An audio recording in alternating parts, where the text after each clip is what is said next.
The message arrived on every human communication device in the galaxy at exactly the same moment.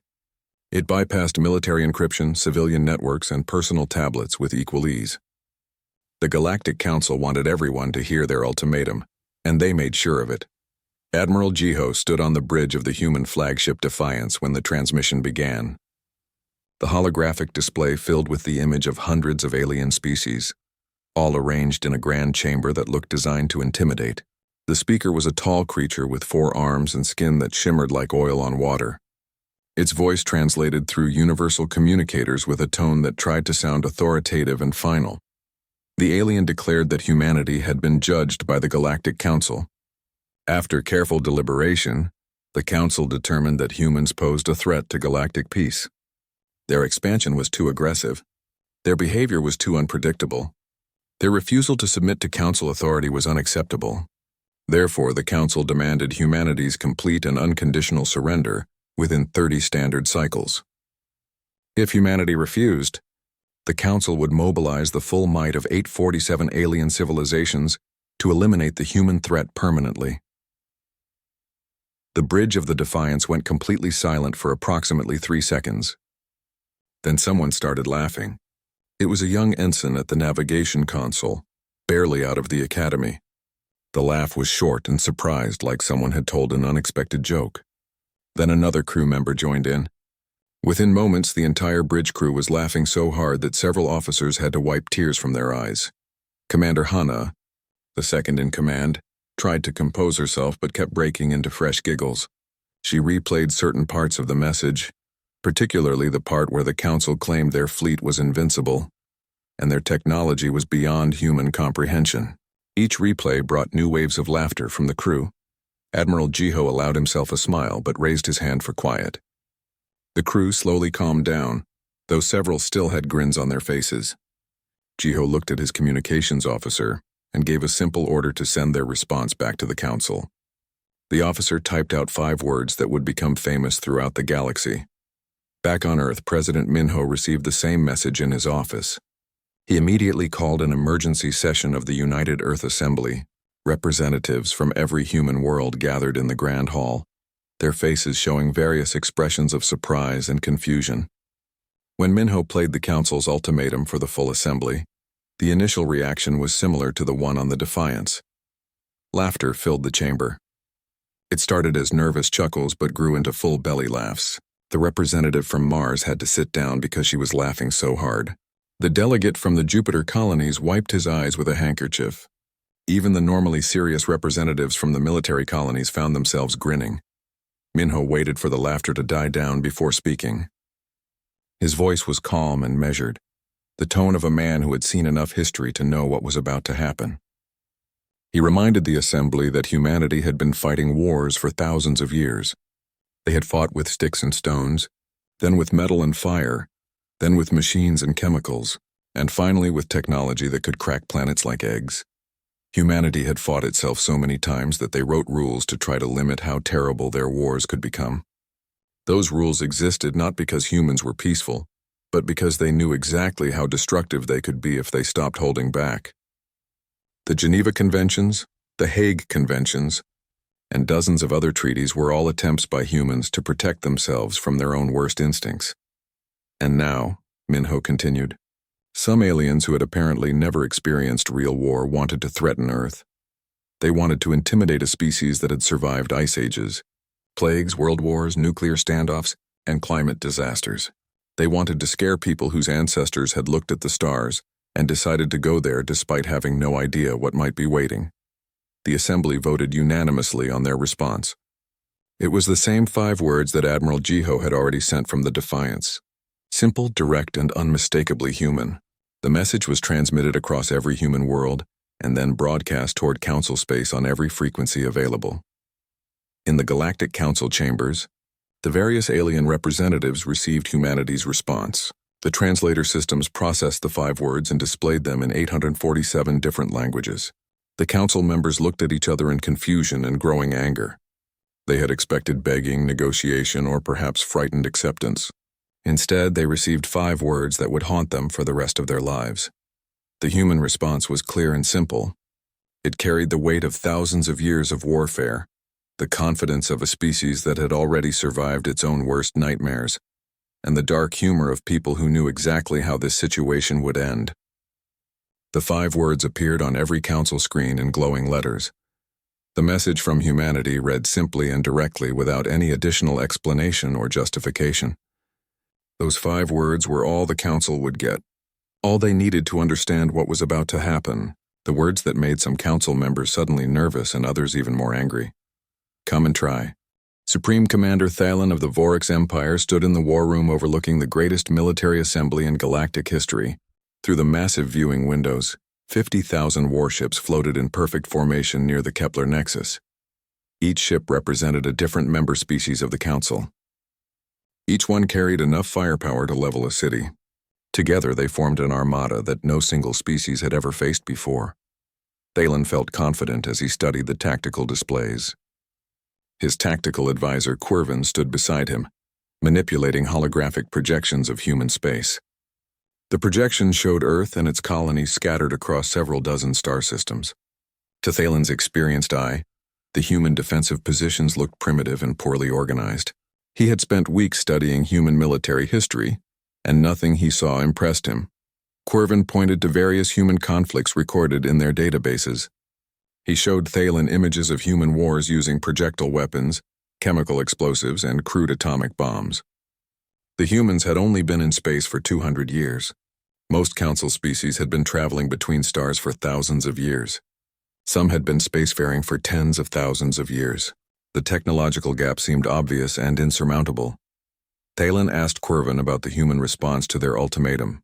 Those 5 words that simply said to come and try. Quirvin dismissed it as typical primitive bravado. Species who did not understand the magnitude of their mistake often made bold statements before reality crushed them. He assured Thalen that once the first human colony fell, the rest would surrender immediately to avoid complete extinction. Meanwhile, Ambassador Yuna attended what she knew would be her final session in the Galactic Council chambers. She sat in the human delegation area, a small section that looked tiny compared to the massive seating arrangements for the older civilizations. Around her, alien delegates whispered and gestured, clearly discussing the upcoming military action, with barely concealed excitement. When the session began, the council speaker called for a formal vote on military authorization. The motion was simple and direct.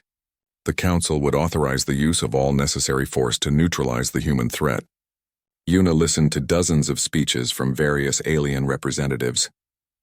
They spoke about peace, order, stability, and the need to protect the galactic community from aggressive newcomers. When Yuna's turn came to speak, she stood and looked around the chamber. She could see that most delegates had already made up their minds. They saw her as representing a young, foolish species that needed to be taught a harsh lesson about how the galaxy really worked. But Yuna had studied history too, human history, and she knew something these aliens did not. Yuna spoke clearly and calmly. She told the council they were making a catastrophic error in judgment. She explained that humans were not laughing because they were ignorant of the danger they faced. They were laughing because this situation was genuinely entertaining to them. She warned that humanity had spent thousands of years perfecting the art of warfare, not just any warfare, but total war. The kind of conflict that erased entire populations and turned thriving worlds into lifeless rocks. The council chamber erupted in dismissive chatter. Several delegates openly mocked Yuna's warning. How could a species barely 2 centuries into space travel possibly threaten civilizations that had mastered the stars for millennia? The arrogance seemed laughable to them. One delegate compared it to an infant threatening a trained warrior. Yuna tried one more time. She asked the council to really look at human history, not just the battles but what humans did to each other during those battles. She mentioned that humans had written extensive rules about what not to do during war, rules called the Geneva Conventions. Rules that existed because humans had done things so terrible to each other that they felt the need to forbid themselves from doing those things again. But the council was not listening. The vote was called. The massive display board showed the results as they came in. Species after species voted to authorize military action against humanity. The votes came quickly and decisively. When the counting finished, the result was 846 in favor, and only 1 against. The single dissenting vote came from the Kelrath Collective. The Kelrath observer Nexal had actually spent time studying human culture and history in depth. While other species dismissed humans as primitive, Nexal had noticed patterns that worried him deeply. He had read about human wars not from military summaries, but from detailed historical accounts. He understood what total war meant, what scorched earth policies meant, what mutually assured destruction meant, but his single vote meant nothing against 846 others. The Council declared war officially. The Great Fleet would depart within days. The first target would be the outer rim colony of New Busan, a world with 2 million human colonists. The Council expected it to fall within hours, serving as a demonstration that would force humanity's immediate surrender. On the frontier world of Ganymede Station, Captain Sunwoo received the war declaration with a grin. He immediately called a meeting of the colony administrators and defense coordinators. When they gathered, Sunwoo announced they would be hosting what he called the galaxy's worst welcome party. The coordinators looked confused, until Sunwoo explained exactly what he meant. Humans were about to show the galaxy what happened when you picked a fight with a species that had been fighting itself since before recorded history, a species that had looked at weapons of mass destruction and thought about how to make them worse. A species that wrote rules of war not because they were peaceful, but because they knew exactly how terrible they could be without those rules. The Council fleet prepared to depart for New Busan. Commander Thalen watched his ships align in perfect formation. Everything looked ready. Everything looked certain. Victory seemed assured. The Council fleet arrived at New Busan in perfect military formation. 5,000 warships dropped out of faster-than-light travel in a coordinated pattern that had been practiced for weeks. Supreme Commander Thalen watched from his flagship as the human colony appeared on his tactical displays. 2 million colonists living on a world that had been terraformed only 50 years earlier. The defensive installations looked minimal. A few dozen orbital platforms and perhaps 100 small defense ships. Thalen opened a communication channel to broadcast his surrender demands. The message was standard protocol, used by the Council for centuries when dealing with hostile worlds. Surrender immediately, and the colonists would be relocated peacefully, resist and face complete destruction. He expected an immediate response of either terrified acceptance or desperate pleas for negotiation. Instead, the human response came from Colonel Yunji, commander of the Planetary Defense Forces. Her face appeared on Thalen's screen looking completely calm. She listened to his demands without any visible emotion. Then she smiled slightly and said something that Thalen's translators struggled to process correctly. She said the Council fleet was welcome to try taking New Busan, and that her people had prepared refreshments for the occasion. Thalen cut the communication in anger. He ordered his fleet to advance in standard attack formation.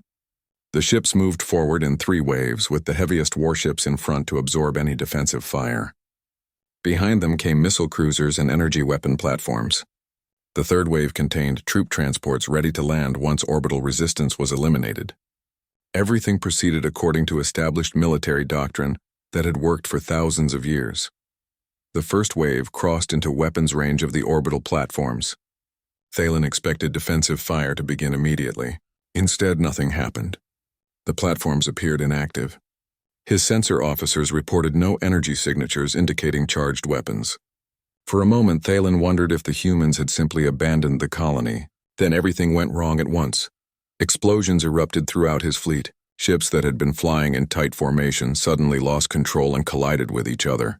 Thalen's tactical display showed red alerts appearing faster than his officers could track them. His communication channels filled with panicked reports from dozens of ships simultaneously.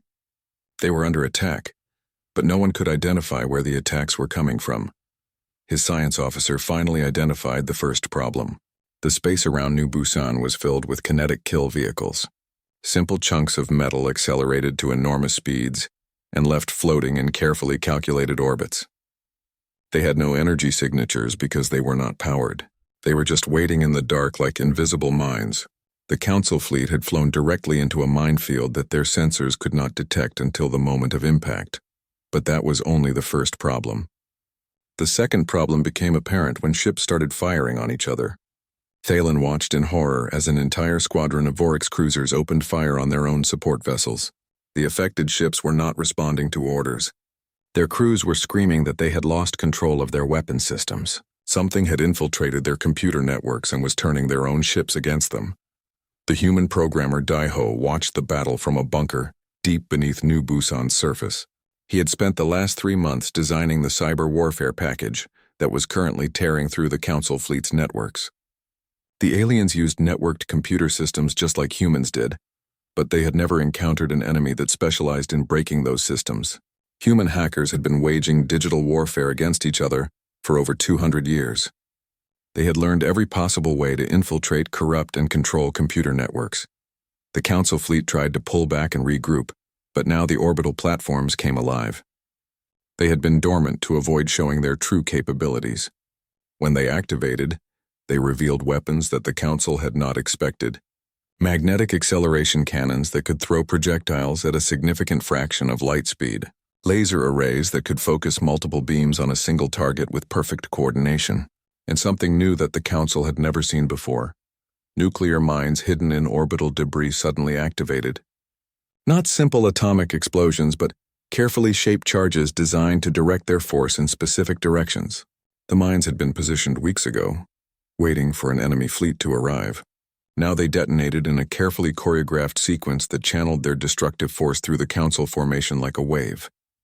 Thalen tried to maintain control of his fleet, but discipline was breaking down. Ships were trying to retreat independently rather than following orders. Some captains were demanding to know why they had not been told about human defensive capabilities. Others were simply fleeing at maximum speed. The coordinated military force was disintegrating into chaos. Colonel Unji watched the battle from her command center. Her staff monitored the effectiveness of each defensive system. The kinetic kill vehicles were performing exactly as calculated. The cyber warfare was exceeding expectations. The shaped nuclear charges were devastating. But Yunji knew this was just the opening act. The colonists had not even revealed their main defensive systems yet. When the Council fleet finally managed to pull back to a safer distance, Thalen counted his losses. 800 ships destroyed or disabled. Thousands more damaged. His invincible armada had been cut down by 15% in less than an hour. And they had not even reached the planet's atmosphere yet. They had not faced a single human soldier in direct combat.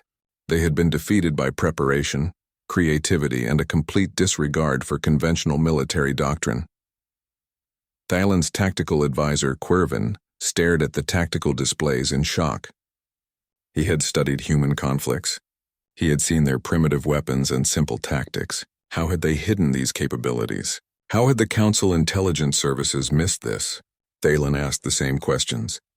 His science officer Morgix provided the answer that changed everything. The humans had not defeated them with superior technology. Most of the weapons used were things the Council could have built easily. The kinetic kill vehicles were just metal and math. The cyber warfare used principles that Council computer scientists understood. Even the nuclear weapons were old technology by galactic standards. What defeated the Council fleet was not better tools but better thinking. The humans fought like the rules did not apply to them. They used deception, misdirection, and tactics that no honorable military force would consider. They turned space itself into a weapon. They made their own weakness appear as strength and their strength appear as nothing until it was too late. They fought like a species that had spent thousands of years learning how to kill each other efficiently. Thalen ordered the remaining fleet to hold position. He needed to report this to the Council and request new orders. The easy victory he had promised was not going to happen. New Busan had not fallen in hours. Instead, the greatest military fleet in galactic history had been bloodied by a single human colony. On Earth, President Minho received the battle reports with satisfaction. New Busan had held. Now it was time to show the Council what else humans could do. Admiral Jiho did not wait for the Council to recover from their defeat at New Busan. While Thalen's fleet was still counting casualties and trying to understand what had happened, human ships were already moving. They did not move toward Council military positions. Instead, they moved toward something far more valuable. They went after Council morale. The human strategy was simple and devastating. While the Council expected humanity to defend their colonies and wait for the next attack, human fleets launched simultaneous raids on 40 different Council worlds. These were not military strikes designed to destroy infrastructure or kill soldiers. These were psychological warfare operations designed to break the Council's will to fight. Lieutenant Somin led the psychological warfare teams from her station aboard a stealth communications ship. Her job was to hack into Council communications networks and flood them with carefully designed propaganda. She had studied alien psychology for years and knew exactly which buttons to push. The broadcast began appearing on every screen in Council space within hours of the New Busan battle. The footage showed the battle from multiple angles. Human cameras had recorded everything as Council ships exploded, collided, and fired on each other. But the footage was not just raw battle data. It was edited, narrated, and presented with dark humor that made the Council defeat look even worse than it actually was. The narration pointed out every tactical mistake, every moment of panic, every ship that fled instead of fighting. The message that accompanied the footage was clear and simple. The greatest military fleet in galactic history had been destroyed by a single human colony, just one colony out of dozens. How many more colonies did humans have? How many more tricks were waiting? The broadcasts asked these questions over and over, letting the Council populations imagine their own terrifying answers. Captain Kyung commanded a stealth destroyer that had been specially modified for infiltration missions. His ship could avoid almost any sensor system the Council possessed. He led a small fleet of similar vessels deep into Council core territory, moving past defensive positions that never detected their presence. Their mission was not destruction but demonstration. Kyung's ships planted surveillance equipment on Council military installations, government buildings, and communication hubs. They left behind physical evidence of their presence. Graffiti appeared on the walls of Council facilities in multiple languages. The messages were all variations of the same theme. Humans were here. They could have destroyed this facility. They chose not to. Yet the psychological impact spread through Council space like a virus. Populations that had supported the war began questioning their leaders. If humans could infiltrate their most secure facilities undetected, what else could they do? If a single colony could destroy 800 warships, what could Earth itself do? The fear was made worse by the unknown. The Council had no idea how many more surprises humans had prepared. Worlds on the periphery of Council space started making their own decisions. Without authorization from the central government, local leaders began sending diplomatic messages to human representatives. These were not formal treaties, but quiet inquiries.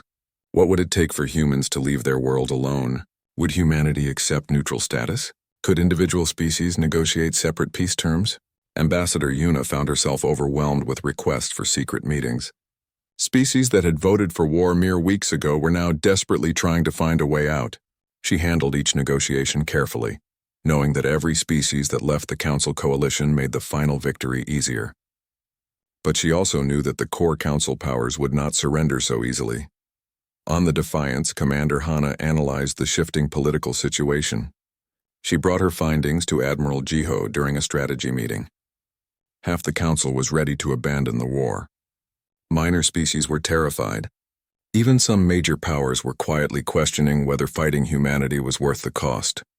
But the Vorix Empire and several other core powers could not afford to show weakness. They had started this war publicly and loudly. Backing down would destroy their credibility for generations. Jiho studied the reports and nodded slowly. He understood the political trap the Council leaders had created for themselves. They had announced war with such confidence that retreat was now impossible without losing face. That meant the fighting would continue despite mounting evidence that victory was impossible. That meant human forces needed to escalate in ways the Council could not imagine. The human military command structure had been preparing for this moment since before the war began. They had contingency plans built on contingency plans, different scenarios for different levels of conflict, responses calibrated to match whatever the Council tried next. And now it was time to move to the next phase of operations. President Minho authorized what military planners called Phase 2. The authorization came with strict conditions and oversight. But the message was clear. Human forces were no longer required to follow the Geneva Conventions when dealing with alien enemies. The rules that humans had created to limit their own destructiveness during conflicts with each other did not apply to conflicts with species that had declared war first. General Taewon received the Phase 2 authorization at his command post. His staff officers looked at him with mixed expressions. Some appeared relieved that restrictions were being lifted. Others looked worried about what Phase 2 actually meant in practice. Taewon understood both reactions. He had studied military history extensively. He knew exactly what humans were capable of when the gloves came off.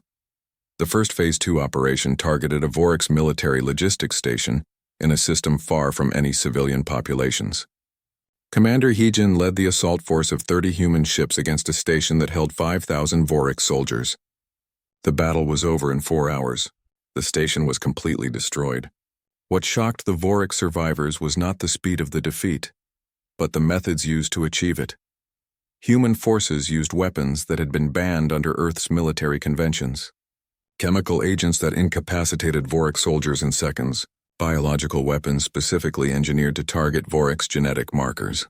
Nanomachine swarms that dissolve station infrastructure while leaving survivors trapped in sealed compartments. Electronic warfare that caused Vorix neural implants to malfunction painfully. When the battle ended, the few dozen Vorix survivors were released in escape pods with a simple message. Tell your commanders what happened here. Tell them what humans did when they stopped being polite. Tell them this was just the beginning of Phase 2 operations. The survivors reached Vorix space and told their story. The report spread through military channels and leaked into civilian networks. Each retelling made the details worse. Rumors added elements that were not true but sounded plausible based on what had happened. Fear grew faster than any fleet could travel. Panic began spreading through council space. Populations demanded to know why their leaders had started a war with a species that fought like demons when provoked. Opposition movements formed in dozens of council governments. Some species began seriously considering surrender, despite their government's official positions. Supreme Commander Thalen received intelligence reports about the psychological collapse happening across council territories. He knew that time was running out. Either the council would achieve a decisive victory soon, or the coalition would fall apart completely. He began planning a desperate gamble, something that would force humanity to surrender through sheer terror, something that had never been used in galactic warfare before.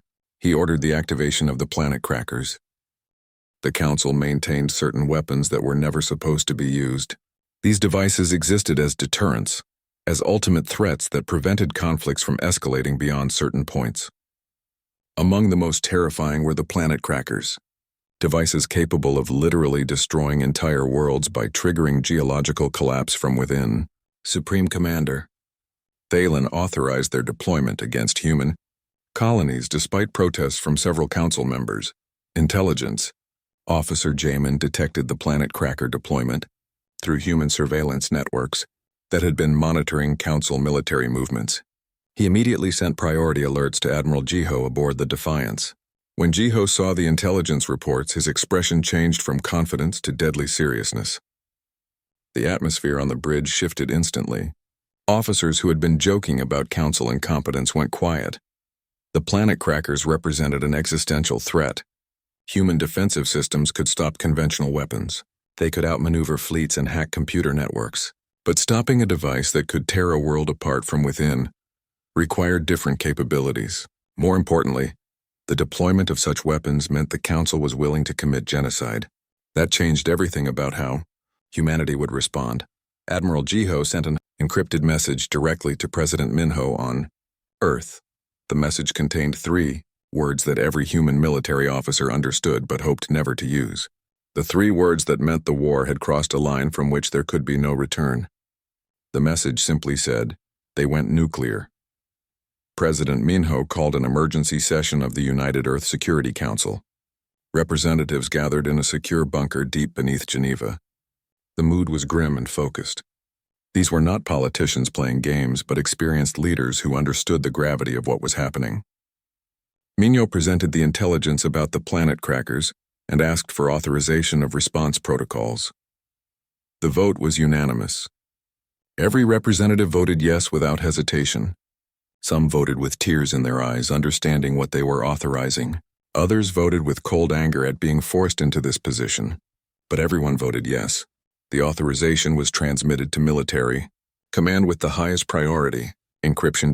Dr. Yaren led the Human Strategic Weapons Division from a classified facility that did not appear on any official maps. Her team had been developing response systems for exactly this scenario since before the war began. Now those systems were being activated. The Dead Hand protocol went live across human space simultaneously. The Dead Hand was humanity's answer to existential threats, an automated revenge system that could not be stopped once activated. If Earth or any major human world was destroyed, the Dead Hand would trigger automatically. Thousands of hidden weapons platforms throughout the galaxy would activate and sterilize every Council homeworld. The system operated independently of human command. Even if humanity was completely wiped out, the Dead Hand would still execute its programming. But there was something else in humanity's arsenal. Something even more terrifying than automated revenge systems. Engineer Seogen ran a classified project with the designation Hawking's Nightmare. The name came from a theoretical physicist who had warned about the dangers of manipulating space-time. The project had been forbidden by international treaty for decades. Those restrictions were now lifted. Hawking's Nightmare was a weapon that manipulated space-time itself. It could age stars by thousands of years in seconds. It could trap entire regions of space in time loops. It could remove objects from reality by folding space-time around them. The project had never been tested at full scale because simulations suggested it could destabilize entire star systems. Now the weapons were being deployed to human ships throughout the galaxy. Ambassador Yuna decided to make one final attempt at peace before the situation became completely irreversible. She traveled alone to the Council homeworld in an unarmed diplomatic shuttle. No escorts, no weapons, no defenses. Just one human ambassador, trying to prevent the complete destruction of galactic civilization. The Council granted her an audience because they were curious about what humanity would say now that their ultimate weapon was being deployed. Yuna stood before the full Galactic Council in their grand chamber. She carried a data crystal containing detailed information about human weapons capabilities, information that would normally be classified at the highest levels. She presented the Council with footage of what the Dead Hand protocol could do, simulations showing every Council homeworld burning simultaneously, mathematical projections of the death toll. Then she showed them Hawking's Nightmare. Not just descriptions, but actual test footage from controlled experiments. The Council members watched as a small moon was removed from existence in a demonstration. They saw a star age rapidly and then stabilize. They watched space-time itself fold in ways that violated everything they thought they knew about physics. The silence in the chamber was absolute. Yuna spoke clearly and calmly. She explained that humans had been fighting wars for thousands of years. They had developed weapons of incredible destructive power, chemical weapons that could kill millions, biological agents that could wipe out entire species, nuclear devices that could render worlds uninhabitable, and those were old weapons, primitive by current standards. Hawking's Nightmare represented something far worse. She told the Council they wanted war. They declared it publicly and loudly. They sent fleets to attack human colonies. They deployed planet crackers to commit genocide. Now they were getting a glimpse of what humanity really was when they stopped pretending to be civilized. This was their last chance to stop. Because if they destroyed a single human world, humanity would not just destroy their military, they would erase their species from history. All of them. Every Council member. Every planet. Every trace that they had ever existed. The Council chamber remained silent. Several representatives looked genuinely terrified. Others appeared angry at what they perceived as threats. Supreme Commander Thalen sat in the military observer section, with his face unreadable. Yuna could not tell if her words had any effect on him at all. The Council speaker called for a response from the military command. Thalen stood and walked to the speaking platform. He looked at Yuna without expression. Then he looked at the Council representatives. His voice was steady and confident when he spoke. He dismissed the human threats as desperation. Simulations could show anything. Special effects could fake demonstrations. He did not believe humans possessed the weapons they claimed. Thalen argued that humanity was bluffing. They were trying to avoid inevitable defeat through psychological warfare. He reminded the Council that humans had been using propaganda and fear tactics throughout the war. This was simply more of the same. He recommended proceeding with the planet cracker deployment against the human colony world of New Sol. 8 billion humans lived there. Its destruction would force humanity's immediate surrender or demonstrate that their ultimate weapons did not actually exist. The council voted on Thalen's recommendation. The result was closer than the previous war authorization vote, but still decisive. The planet crackers were authorized to proceed to New Sol. They would arrive in 72 hours. Yuna was escorted from the chamber and told to return to human space. The council's decision was final. Yuna sent a priority message to Admiral Jiho as her shuttle departed council space. The message contained only 2 words.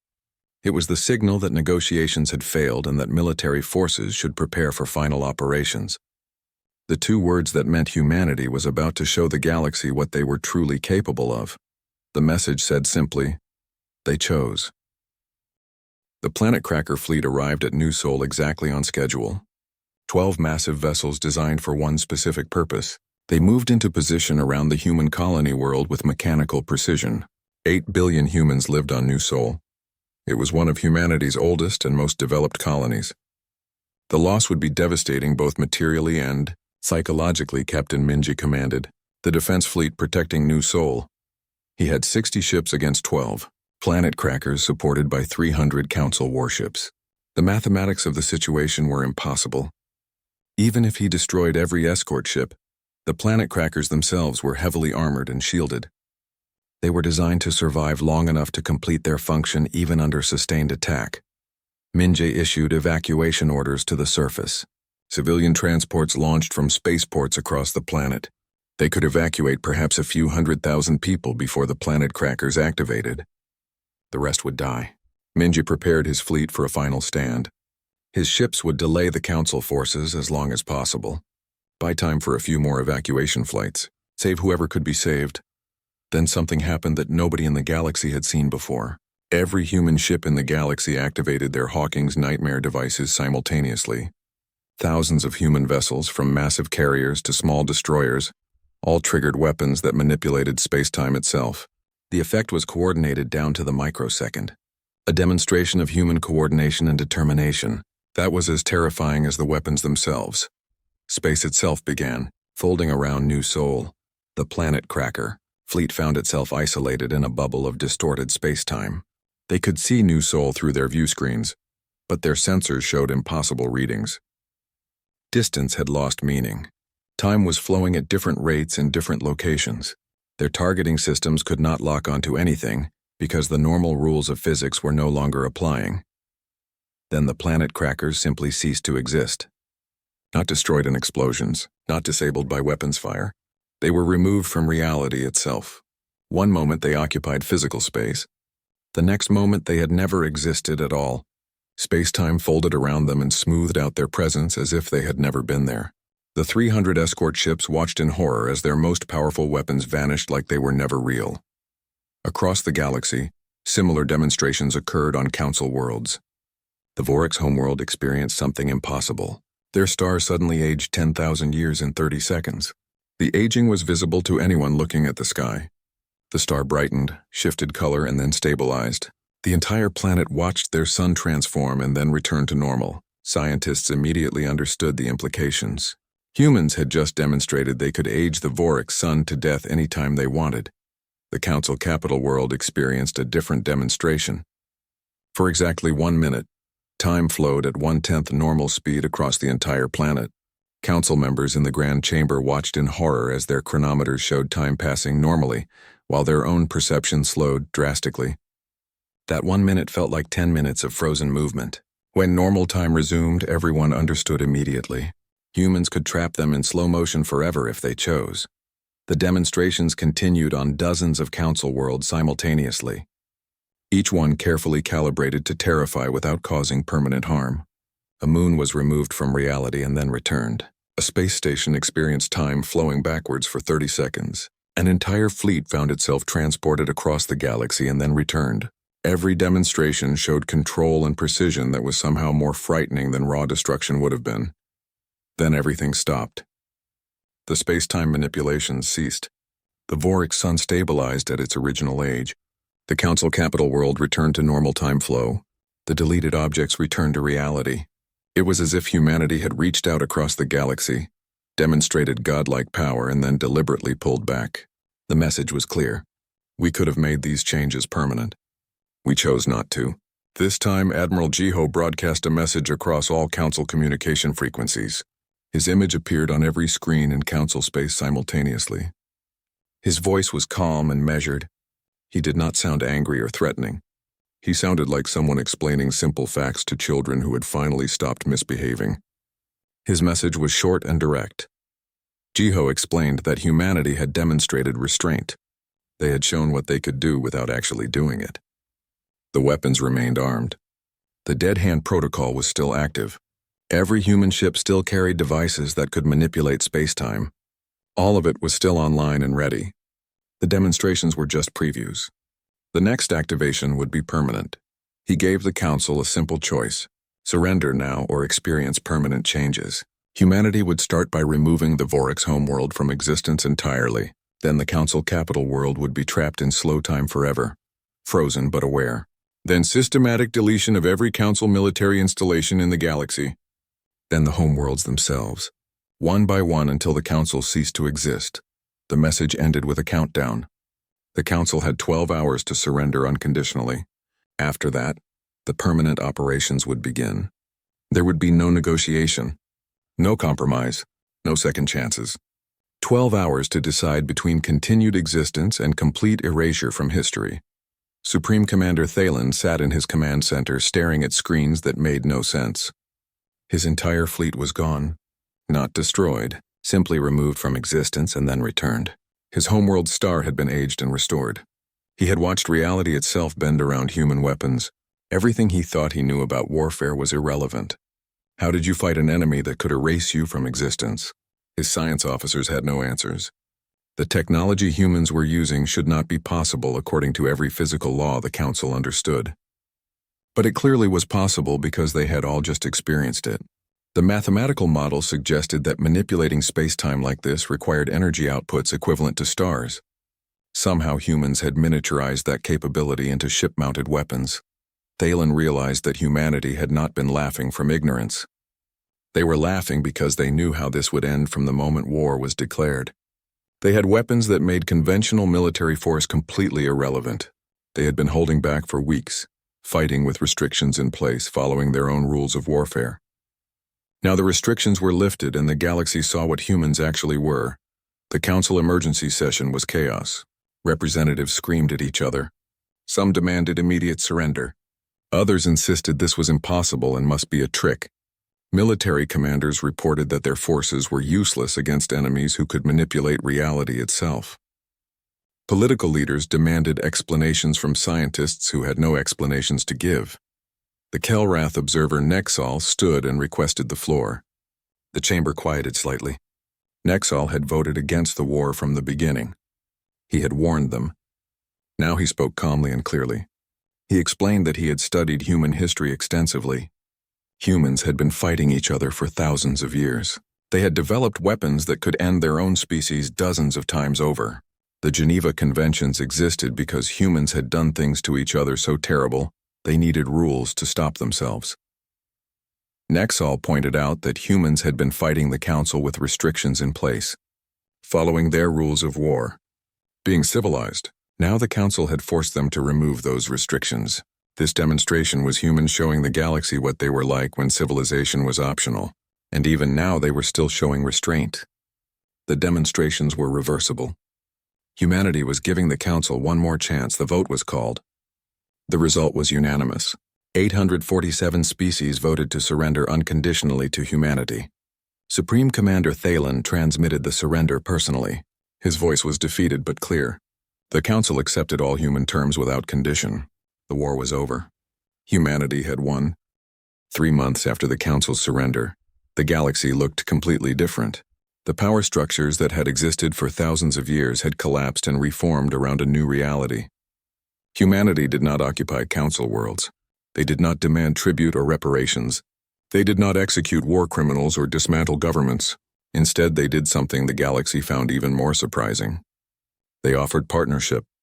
Ambassador Yuna addressed the reformed Galactic Council in their grand chamber.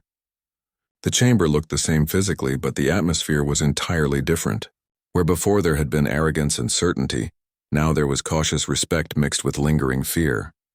Council representatives sat quietly and listened without interrupting. They had learned that lesson thoroughly. Una explained humanity's terms for peace. They were surprisingly simple and reasonable. The Council would recognize humanity as an equal partner in galactic governance rather than a subordinate species. Human colonies would have full autonomy and representation. Most importantly, all species would share technology freely, including human advances in space-time manipulation. The last point caused shocked murmurs throughout the chamber. Several representatives asked for clarification. Humanity was willing to share the weapons that had won the war? The technology that could erase planets from existence? Una confirmed this was correct. She explained that humans believed in mutually assured destruction as a path to peace. If everyone had equally terrible weapons, no one would be foolish enough to start a war. She reminded the Council that humanity had learned this lesson the hard way. During their Cold War period, two human superpowers had aimed world-destroying weapons at each other for decades. The weapons were never used because both sides knew that starting a war meant mutual annihilation. That same principle could work on a galactic scale. If everyone could destroy everyone else, then everyone had incentive to cooperate instead. The Council accepted the terms. They had little choice, but the decision was genuine. Representatives who had voted for war now voted for partnership. The mathematics of power had changed completely. Fighting humanity was suicide. Working with humanity offered survival and potential prosperity. The choice was obvious even to the most stubborn species. Technical teams from dozens of species began working with human engineers to understand space-time manipulation technology. Engineer Seojin led the training programs. He was careful to explain not just how the technology worked, but why it was dangerous. He showed them the safety protocols, the ethical considerations, the reasons why humans had banned this research for decades before the war, forced them to develop it. The sharing of technology went both ways. Humans gained access to Council advances in medicine, energy production, and faster-than-light travel. The Council had been exploring space for millennia and had developed technologies that were genuinely superior to human equivalents. Trade and cooperation began replacing the hostility that had defined first contact. Dr. Yaren supervised the deactivation of the Dead Hand Protocol. It was a careful process that took weeks. The automated revenge systems had to be shut down in the correct sequence to prevent accidental activation. Each weapon platform was disabled and dismantled under observation by both human and Council inspectors. Trust had to be built through transparent action. However, the knowledge remained. The Hawking's nightmare technology was sealed away in secure facilities but not destroyed. The plan still existed. The scientists who developed it still lived. Humanity kept the capability in reserve, just as they had kept nuclear weapons after their Cold War ended. The galaxy understood this. The threat remained even though the weapons were not actively deployed. Supreme Commander Thalen resigned from military service and wrote extensively about the war. His memoirs became required reading in military academies across the galaxy. He analyzed every mistake the Council made. The arrogance of assuming technological superiority, the failure to understand human psychology, the miscalculation about what motivated human warfare. His conclusion was simple and stark. The Council had picked a fight with apex predators and learned why that was a fatal mistake. The Kelrath Observer Nexal published his own analysis titled Why Humans Laughed. It became one of the most studied texts in galactic universities. Nexal explained that humans laughed not from ignorance but from recognition. They had seen this scenario play out countless times in their own history. Powerful entities underestimating opponents, conventional forces facing unconventional tactics, established powers defeated by creative thinking. Nexal's key insight was about human nature. Humans were not inherently more violent than other species. They were not naturally better at warfare. What made them dangerous was experience. Thousands of years of fighting each other had taught them every possible way to wage war. Chemical weapons, biological agents, nuclear devices, cyber warfare, psychological operations, guerrilla tactics, total war, scorched earth policies. Humans had tried everything at least once. More importantly, humans had survived all of it. They had fought wars that killed millions and then rebuilt. They had developed weapons that could end their species and then chosen not to use them. They had looked into the abyss of their own destructive potential and decided to be better. That restraint was not weakness. It was strength. The most terrifying kind of strength. The strength to have power and choose not to use it. Captain Sunwoo's worst welcome party on Ganymede Station became an annual event. But instead of a military exercise, it transformed into an interspecies cultural festival. Humans and aliens gathered to share food, art, music, and stories. Former enemies became friends over shared experiences. Children of different species played together in parks built where weapons platforms once stood. On Earth, President Minho gave a speech at the dedication of a memorial to those who died during the war. The memorial listed human casualties and council casualties together without distinction. Minho explained that war was tragedy even in victory. Every death was a loss for the galaxy as a whole. He expressed hope that the memorial would remind future generations why peace was worth maintaining. Admiral Jiho retired from military service and spent his time writing and teaching. His memoirs opened with a line that became famous across the galaxy. He wrote about the Council's declaration of war, how they announced it as if it were a threat, how humans laughed because they already knew how the story would end. They had been to hell and back 1,000 times. They had mastered destruction, and they had chosen to be better. The final chapter of Jiho's memoirs discussed the nature of power. He wrote that the galaxy learned an important lesson during the war. True power was not about having the biggest weapons or the largest fleet. True power was having terrible weapons and choosing not to use them unnecessarily. True power was being able to destroy enemies completely, but offering them partnership instead. Humanity took their place as full members of the Galactic Council, not as conquerors or overlords, but as equals who had earned respect through demonstrated capability. The laughter that had greeted the original declaration of war was now understood differently. It was not mockery. It was recognition. The sound of a species that had seen the situation countless times before and knew exactly how it would end. The galaxy never declared war on humanity again. Not because they could not even because humans still possessed world-destroying weapons. They did not declare war because they finally understood what humans had known from the beginning. In a universe full of wonders and horrors, the most terrifying thing was not what a species could destroy. The most terrifying thing was what a species chose not to destroy despite having the power to do so. Years passed. Human colonies spread further into space. Council species integrated with human communities. Joint scientific projects pushed the boundaries of knowledge. Children born after the war grew up in a galaxy where humans and aliens worked together naturally. The war became history, a story told to remind people of mistakes that should never be repeated. But late at night in military academies across the galaxy, students still studied the war. They analyzed the tactics, the strategies, the technology, and they learned the most important lesson. When humans laugh at your threats, pay attention. They might know something you do not. They might have already fought and survived battles worse than anything you can imagine. They might be giving you one last chance to avoid a mistake you cannot take back. Humanity's laughter echoed through the stars. Not as mockery, but as memory. The sound of survivors who had learned hard lessons. The sound of warriors who chose peace. The sound of a species that had mastered war so completely that they understood why peace was worth fighting for. The galaxy heard that laughter and learned to listen.